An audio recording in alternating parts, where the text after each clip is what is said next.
गोलू चिड़ा अपनी बेटी टुनटुनी से बहुत प्यार करता था। वो उसका जन्मदिन बहुत धूमधाम से मनाता था। अब टुनटुनी 15 साल की हो गई थी। उसका 15वां जन्मदिन जल्द ही आने वाला था। ठीक जन्मदिन से 2 दिन पहले टुनटुनी अपने पिता गोलू के पास जाती है और उससे कहती है, पापा आप क्या कर रहे हैं? बेटा मैं आपके जन्मदिन की तैयारी कर रहा हूँ। तुम तो जानती ही हो मैं तुम्हारा हर जन्मदिन बड़ी ही धूमधाम से मनाता हूँ। लेकिन पापा मुझे इस बार अपना जन्मदिन नहीं मनाना। ये सुनकर गोलू हैरान हो जाता है और टुनटुनी से पूछता है, अरे बेटी तुझे अचानक क्या हो गया? तुम्हारे जन्म की लगभग सारी तैयारी मुकम्मल हो गई है और तुम बोल रही हो कि तुम्हें अपना जन्मदिन नहीं मनाना। ऐसा क्यों बेटी? मुझसे कोई गलती हो गई है क्या? नहीं पापा, आपसे कोई गलती नहीं हुई है और ना ही मैं आपसे नाराज हूँ। तो फिर हुआ क्या है? मैं आपसे बहुत प्यार करती हूँ। मैं तो माँ से भी ज्यादा आपसे प्यार करती हूँ, मगर मैं इस बार अपना जन्मदिन नहीं मनाऊंगी। अब मैं सोने जा रही हूँ।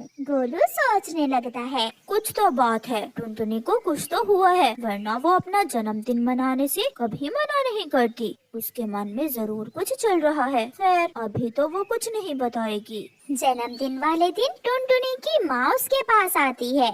बेटी तुम्हें क्या हुआ है? तुम क्यों अपना जन्मदिन नहीं मनाओगी? मुझे कुछ नहीं हुआ है। मैंने एक बार कह दिया ना, मैं अपना जन्मदिन नहीं मनाऊंगी। आप जाइए, मुझे सोने दें। ठीक है बेटी, मत बताओ। अगर तुम मुझे अपने मन की बात बताती तो तुम्हारा जी हल्का हो जाता। टुनटुनी की माँ के जाने के बाद गोलू वहाँ आ जाता है और रोने लगता है।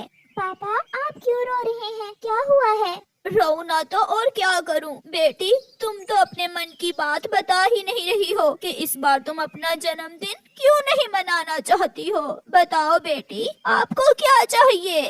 पापा जो मुझे चाहिए वो आप मुझे दोगे क्या? तुम मांग कर तो देखो, मैं जरूर ला कर दूंगा। मैं तुम्हारी इच्छा अगर पूरी ना कर सका तो तुम्हारा बाप कैसा?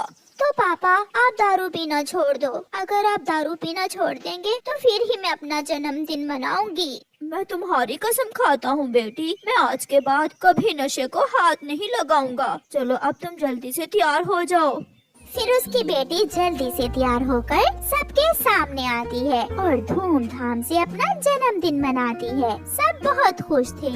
ऐसे ही समय गुजर जाता है और एक दिन टुनटुनी के माता पिता उसकी शादी कर देते हैं। पापा मैं आपके बिना कैसे रहूंगी? आपके बिना मुझे जरा भी अच्छा नहीं लगेगा। पापा बेटियों की विदाई क्यों होती है? क्यों वो अपने ससुराल चली जाती हैं? बेटी यही दुनिया की रीत है, एक न एक दिन बेटियों को अपने ससुराल तो जाना ही होता है। बेटी मत रो, तुम्हारा मेकअप खराब हो जाएगा। अब तुम अपने पति के साथ खुशी खुशी जा। माँ मेरे पापा का ख्याल रखना। माँ जब मेरे पापा मुझे याद करके रोए तो इन्हें चुप करवा देना। अब मैं जाती हूँ माँ। फिर उनकी बेटी ब्याह कर अपने ससुराल चली जाती है।